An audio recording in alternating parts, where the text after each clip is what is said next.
Hi guys, Ken Lusk here with MyStarReport.com with a new video installment. Today is the 27th of February, and I want to talk about a few things, of course, regarding this earthquake that has happened today, this morning early in Chile, that has triggered some very extraordinary events, all in the Pacific. California, of course, Hawaii, but my prediction was for the February 24th, which is when I posted the predictions on the site, through March the 9th, and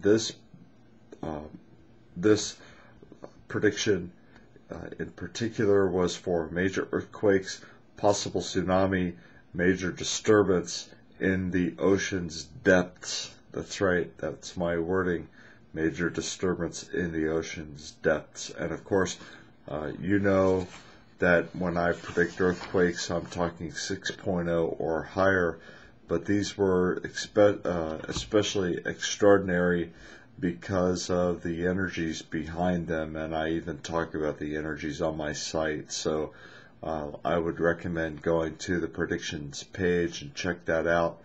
And also, just in case I don't get to all of this material in this video, because I only have 10 minutes, I have taken this script and basically created a new feature on my predictions page that allows you to download this as a PDF file, this video script, along with the actual predictions that I posted on the 24th for this time period. I'm going to start doing that with all of my videos. So you can download a PDF document for free there.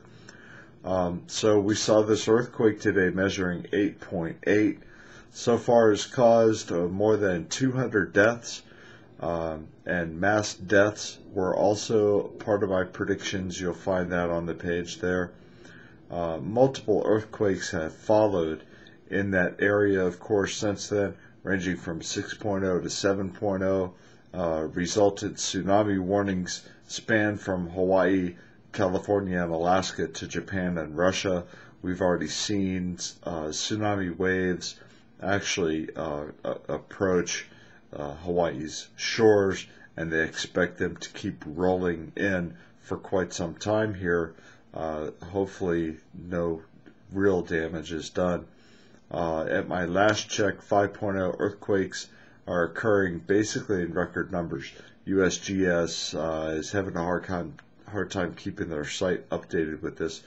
We're seeing some quake activity also right now along the Mid-Atlantic Ridge, in Argentina, in southern and central and northern California. Even an earthquake of 2.7 magnitude was detected recently today in the greater Los Angeles area. Other earthquakes in California have been 3.4 and even a 4.1 in California today. And a 5.7 also just occurred a little while ago in Afghanistan, which is pretty significant. I've never seen anything like this.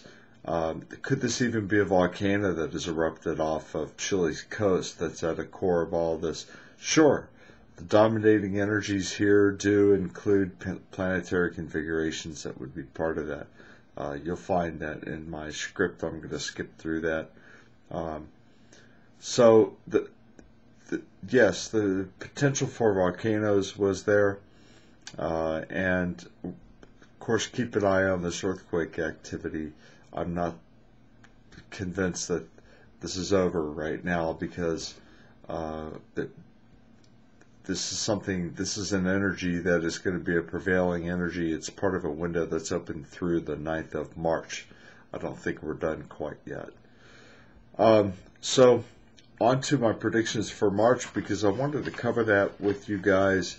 We've got this full moon coming up. Check out the predictions there, but I wanted to talk about March and what has set up March. In January, we saw the theme of the public at large repositioning themselves, rethinking their core beliefs, restructuring core beliefs and belief systems, at least questioning belief systems that they subscribe to that were somehow imposed upon them, whether by family or upbringing or by imposition of a religion or government or authoritative power. This month in February, we saw people in standoffs against authority, against governments, against ruling powers, ruling authorities, largely based on fatigue and frustration of living within the confinement of oppressive concepts. This, of course, was in my predictions for February as well. You can read that on the predictions page. Oppressive theologies standing up against and trying to break free of oppressive theologies, oppressive laws, and systems of rule that have essentially been imbalanced for decades in some areas of the world, for centuries or longer in other areas of the world. And people are breaking out of their confinement.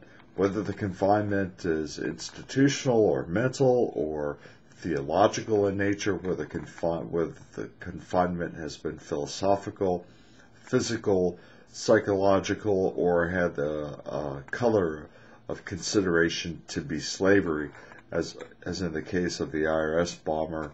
Of course, there are many people, especially here in the United States, that consider our tax system to be a form of slavery, consider taxes really in any way to be slavery.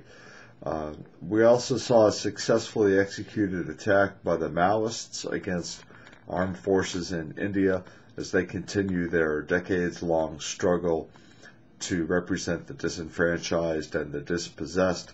We saw a standoff with Toyota as decades of trust were questioned, as the motives of an automobile manufacturer so huge and so longly held as the standard for safety, value, and quality came under damaging scrutiny. I know we can question the motives also, don't forget this, of senatorial intervention here with the U.S. government of the United States now being the largest shareholder in GM. So could that be suspect? Yeah, of course it could be. It seems to me anyway.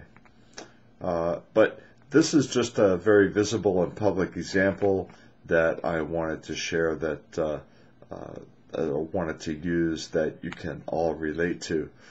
We also saw major labor class movements across Europe, like the strikes in Greece that resulted in clashes with riot police, causing cancellation of all incoming and outgoing flights countrywide in Greece. All across Europe, we saw labor class movements. People are beginning to test their new beliefs. They're inspired by their newly formed philosophies. It was a month of regeneration, rebirth, renewal, repositioning, and upheaval. But now we're coming into March, which will bring the beginnings of organizing themselves into groups, these people with these newfound beliefs, these revolutionary sort of desires, integrating into networks of those who are like-minded, seeking and finding and joining groups and networks of others who share their newly formed value systems, their newly formed core values, in fact.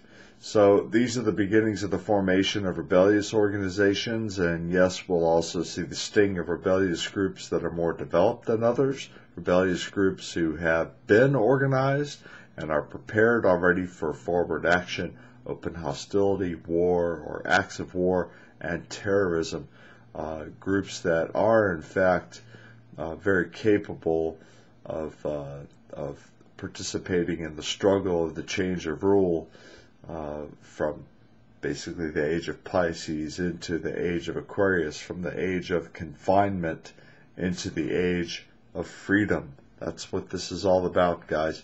Go download this script. I'm going to have to cut this short. Download this script at mystarreport.com on the predictions page, and you can print it in a PDF format. There's a lot of other information there as well. Until next time, Lusk out.